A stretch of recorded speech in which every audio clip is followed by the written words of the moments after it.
Colony में मुझे सौभाग्य मिला है कि मुझे भी तबेला वाले कॉलोनी में रहने का अवसर मिला है। 25 तारीख से 1 तारीख तक श्री भागवत में इस परिवार में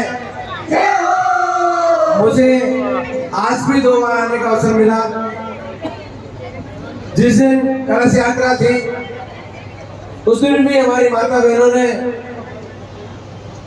प्रभु श्री राम और राधा श्याम जी के आशीर्वाद देने के लिए बहुत बड़ी संख्या में कलश यात्रा में शामिल हुई थी। पूरा राजगढ़ भागवत में हो गया था। हम सब सौभाग्यशाली हैं कि हमारे इस कॉलोनी में, हमारे इस मोहल्ले में तबेला वाले पे श्री राधा कृष्ण जी की विशेष कृपा हुई है। गोवर्धन जी के आशीर्वाद से इतना सुंदर भागवत कथा के पाठ यहाँ पर चल रहे हैं। 1 तारीख को विशेष भंडारा और महाप्रसाद वितरण होने जा रहा है। हमारे 7 दिनों का यह अवसर हम सब कॉलोनी वालों को मिला है।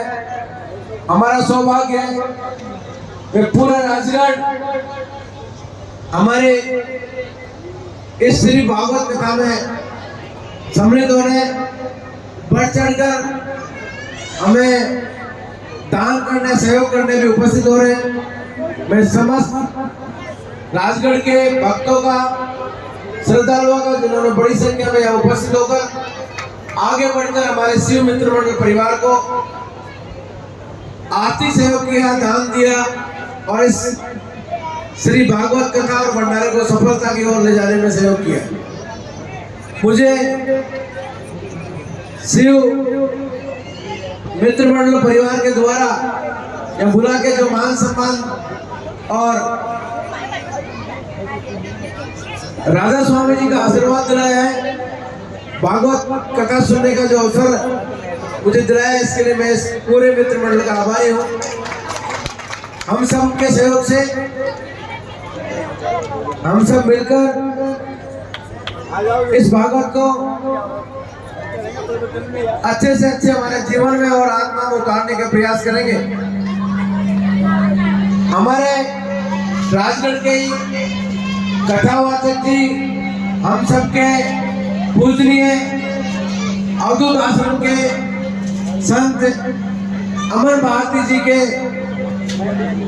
अमन दास जी के श्रीमुख से हमें इस कथा को सुनने का अवसर मिल रहा है। मुझे भी अधिक से अधिक समय निकालकर आपके बीच रहकर निश्चित रूप से कथा सुनने का मन करता है, लेकिन कुछ जीवन में राजनीतिक भागदौड़ ज्यादा रहती है। आपकी सेवा में कभी यहाँ और कभी वहाँ, रात को भी हम कम से कम 500-600 गोवर्धन जी के भक्त गोवर्धन जी के परिक्रमा लगा के आए हैं और सुबह 5-6 बजे पहुंचे। उसके बाद 2-3 घंटे सोना हुआ है। आपके बीच में दोपहर में अभी मीटिंग थी, वापस आपके बीच में आ गए। सोने का मन ही नहीं करता। इतना सुंदर आयोजन चल रहा है, मन करता है कि बार बार जो सोने का समय वो भागवत को दे दिया जाए और भागवत कथा को अपने जीवन में और अपने मन में उतार के कुछ ना कुछ यहाँ से आशीर्वाद लें। प्रभु श्री राम और श्री कृष्ण जी का आशीर्वाद इस तबेला वाला कॉलोनी पे इन 7 दिनों में विशेष रूप से मिलने जा रहा है। इस भागवत भंडारे के सफलतम आयोजन में मेरी ओर से मैं जितनी भी चीनी लगेगी, मुझे इन्होंने 10 कुंटल 20 कुंटल के लिए कहा था। जितना भी कुंटल चीनी की आवश्यकता पड़ेगी, मैं आपके बीच में प्रसादी में पूर्ण रूप से सहयोग करने को उपस्थित हूँ।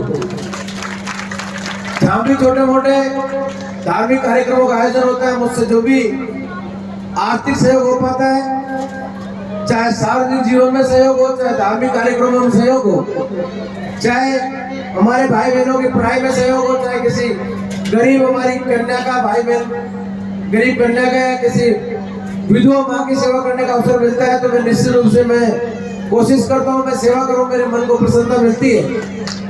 जिस तरह से हमारे यहाँ पर इस भागवत कथा के माध्यम से मैं दिन में अमन भारती जी अवधूत आश्रम के महाराज जी हमें कथा सुना रहे थे, मैं सुनने भी आया था। एक प्रसंग मुझे सुनने का अवसर मिला।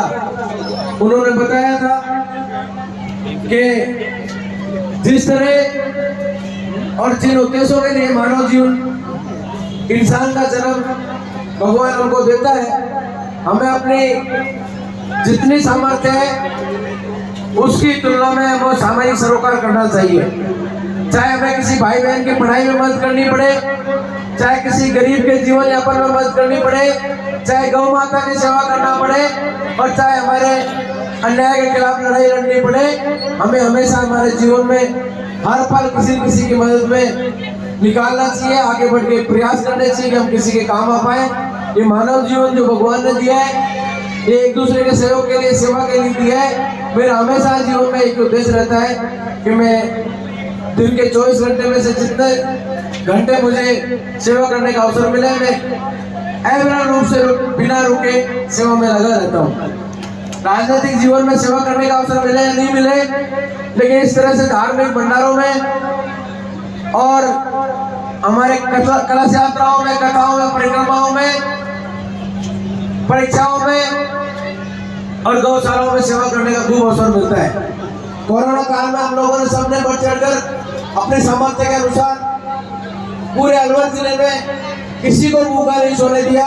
पूरा प्रयास किया कि हमारे देश में कोई भूखा नहीं सोए, कोरोना महामारी को हम लड़के बाहर भगाए, और प्रभु श्री राम का और गोवर्धन जी की कृपा हमारे राजगढ़ पे रहे। इसके लिए इतनी सुंदर आपने भागवत कथा का आयोजन करवाया है। मेरा आप सबसे हाथ जोड़ के और राधा स्वामी जी से, कृष्ण कन्हैया जी से, बाकी बिहारीलाल जी से एक ही अनुरोध है कि अब हमारे राजगढ़ में जिस तरह से कुछ समय पूर्व कुछ अधर्मी लोगों के द्वारा मंदिरों को तोड़ा गया था, उसकी पुनरावृत्ति अब राजगढ़ के इतिहास में नहीं हो, और हमारे राजगढ़ धार्मिक नगरी है, जहाँ पर इसी तरह राधा स्वामी जी की कृपा बनी रहे, भागवत भंडारे चलते रहे। आप सबके दर्शन करने का मुझे सौभाग्य मिला। मेरा आप सबको बहुत बहुत आपके चरणों में मेरा प्रणाम, और राधा कृष्ण जी को भी मेरा बार बार नमन।